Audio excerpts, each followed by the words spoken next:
गगन थापाले 54% महाधिवेशन प्रतिनिधिको हस्ताक्षर लिएर विशेष महाधिवेशन गर्छु भनेर लागिरहनु भएको छ। देशभरि फागुन 21 मा हुने चुनावको माहौल छ, तर काङ्ग्रेस भने आफ्नो महाधिवेशनको विवादमा चुलिरहेको छ। विशेष महाधिवेशन होला कि नहोला त्यो आफ्नो ठाउँमा छ, तर यस विषयमा नेपाली काङ्ग्रेसको विधानले के भन्छ आउनुहोस् त यो भिडियोमा।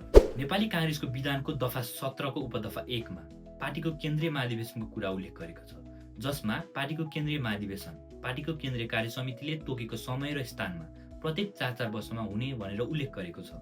सोही दफाको उपदफा 2 ले विशेष महाधिवेशनको बारेमा कुरा गरेको छ, जसमा विशेष महाधिवेशन कुन कुन खण्डमा बोलाउन सकिन्छ भनेर उल्लेख गरेको छ। पार्टीको केन्द्रीय कार्य समितिले विशेष महाधिवेशन बोलाउनु पर्ने आवश्यक ठानेमा विशेष महाधिवेशन बोलाउन सकिन्छ, वा केन्द्रीय महाधिवेशनको 40% सदस्यहरूले विशेष कारण देखाई केन्द्रीय महाधिवेशन बैठक बोलाउनु पर्ने भनी लिखित रूपमा अनुरोध गरेमा त्यस्तो अवस्थामा विशेष महाधिवेशन बोलाउनु पर्नेछ।